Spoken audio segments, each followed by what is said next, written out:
Special guest today is Matt Smith. Hello. The Doctor.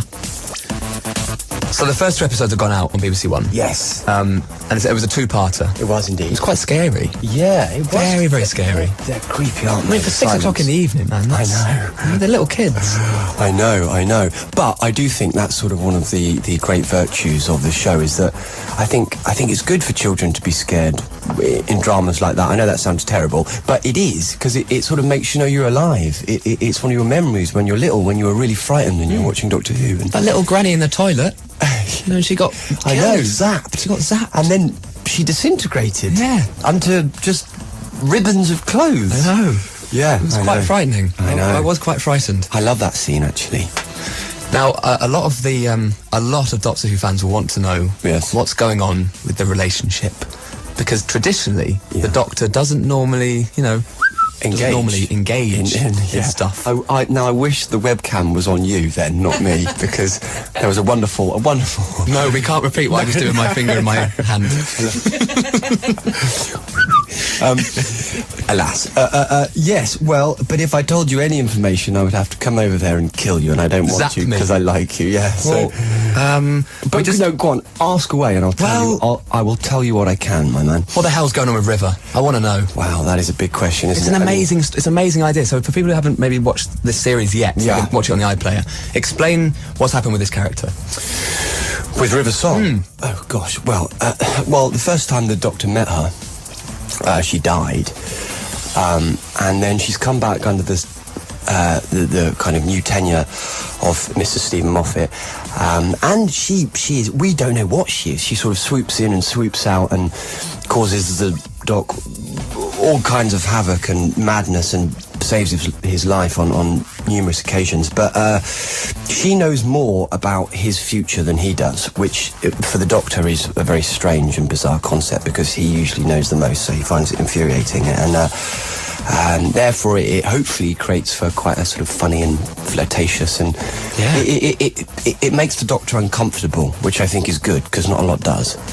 But it's quite nice to see that, though. Yeah. Behind every good man is, a good woman. Absolutely. So you can't say any more about that. Does it develop nicely? Oh, it does, and there are huge cliffhangers throughout the kind of series. There's a great one at the end of episode 7 about River, which is a killer, and the start of the next sort of season, as it were, episode 8. And we just keep, we really learn who she is this particular series, which I think is, we've all been waiting to hear that. At least I have, anyway. Now, for the first time, this series is being put out in America. I was in LA a few weeks ago, and I got there. Doing what? Just on holiday. And I just saw loads of billboards, and I was like, oh my God, Matt Smith! And it went, coming to BBC America. I know. The Doctor. I know. What do they make of it over there? Do they get it? It's done really well. It got the highest figures out there on BBC America. Yeah, on that channel, which was really good, and I think it's really gathering pace. I mean, there's a huge culture of science fiction in like the States, anyway. I think that Doctor Who has a universality to it in terms of the way it can tell stories and stuff. So we hope it can do very well out there, and it seems to be. So fingers crossed it keeps gathering pace. That is excellent. I mean, you can't go anywhere now, surely, at the moment. If you step outside, it must be, oh my God, it's Doctor. Well, it's a strange transition that sort of happened. Yes and no, really. I mean, I wear more hoods than I ever used to. But, just... That's because you're so flippin' urban. Yeah, I am pretty urban, man. That's why. Whoa. Yeah. Absolutely. Groovy, baby. All up on the streets of Northampton.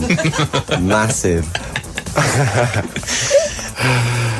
So that's only a difference, really. Yeah. Well, yeah. So I'm just wearing hoods just to sort of be urban. No. Yeah, it's like anything, but I don't know. It must be the same for you, isn't it? I mean, I know you're on the radio, but obviously a radio. It's kind of the great thing about the radio.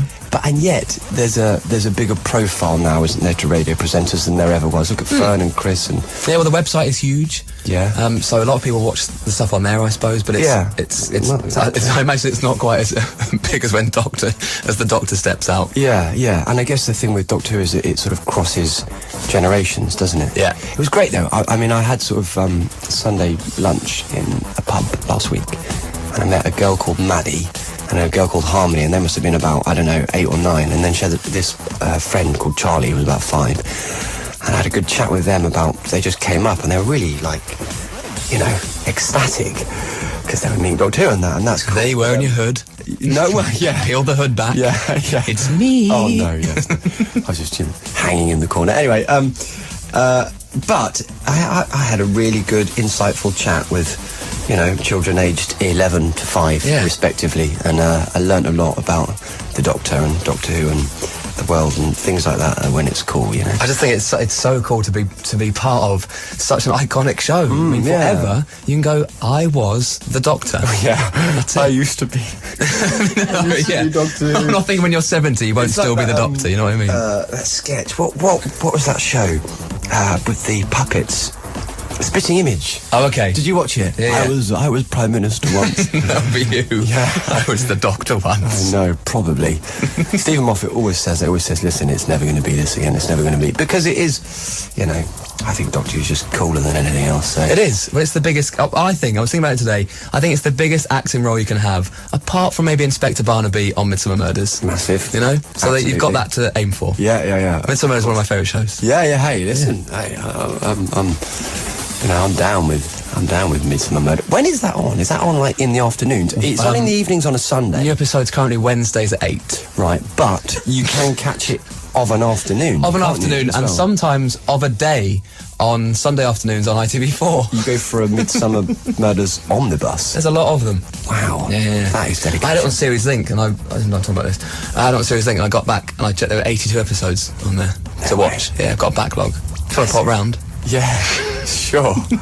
Cup of tea, some Midsummer Murders. Right, I'm going to play Arctic Monkeys in a second. Let's talk about quickly the episode 3 coming up. We've got Hugh Bonneville in it as well. Yeah. Sword fighting this week? Sword fighting with Karen Gillan, pirates, Lily Cole being a siren, and she was wonderful.